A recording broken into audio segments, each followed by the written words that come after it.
বল এর কি বলার আছে? জানি না, আছে হয়তো কারোর কাছে, সেটা আমি বলতে পারবো না। আমি তো ওইখানে ছিলাম না স্পটে, বলতে পারবো না। হতে পারে, সেটা এগুলো সাবজেক্ট না, এগুলো বলতে পারবো না কোথায় কি ডিটেলিং হচ্ছে। আমি যেটা বলতে পারি সেটা হচ্ছে যে আমি 100% জাস্টিস চাই, 100 ভাগ চাই।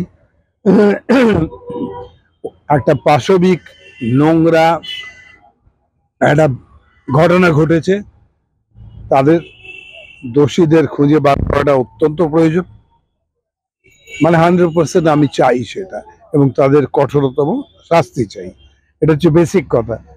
আর আমার দিক থেকে ইম্পর্টেন্ট হচ্ছে, আমি একটা পার্টি করি, সেই পার্টিটার সম্বন্ধে যে কোনো অ্যাকিউজেশন, সেটা সম্বন্ধে আমার কিছু বলার নেই। আমি সেটাকে ফেভারে বলতে পারি না কথা। আমি যেটুকু বলতে পারি সেটা হচ্ছে, কোর্ট দেখছে, সুপ্রিম কোর্ট দেখছে, দ্য ফাইনাল আলটিমেট সে দেখছে, এবং শুরু হয়েছে, শুনানি শুরু হয়েছে।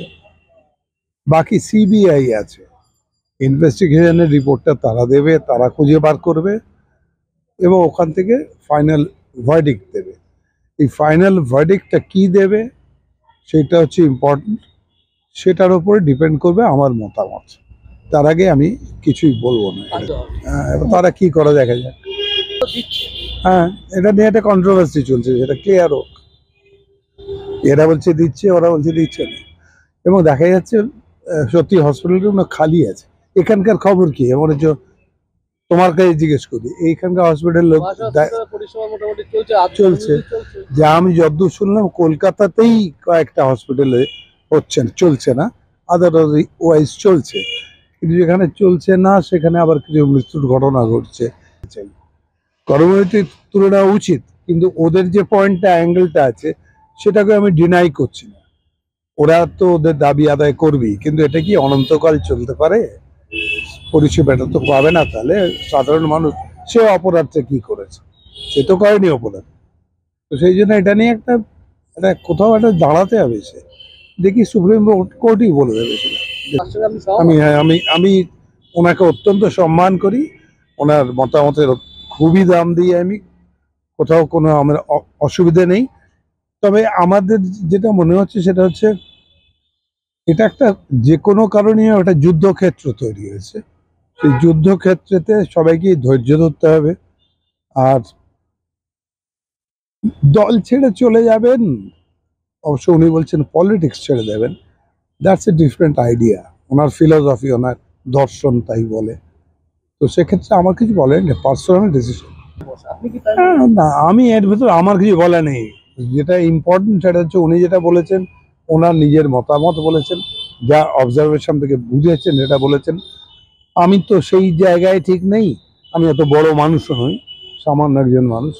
কাজে আমি এইটুকু বলতে পারি, একটু ধৈর্য ধরতে হবে। হতেই পারে, সেটা এমনি হতে পারে। একটা দুটো পজিশন আলাদা, যেটা আজকে অধিকারী বলতে পারে, সেটা পারে না মমতা বলতে পারে না। তাকে আবার তার মতো করে ভেবে বলতে হবে, এই আর কি। দুটো সিচুয়েশন আলাদা। ঠিক আছে, সেটা তার মতামত, তিনি জানেন তার বলছে।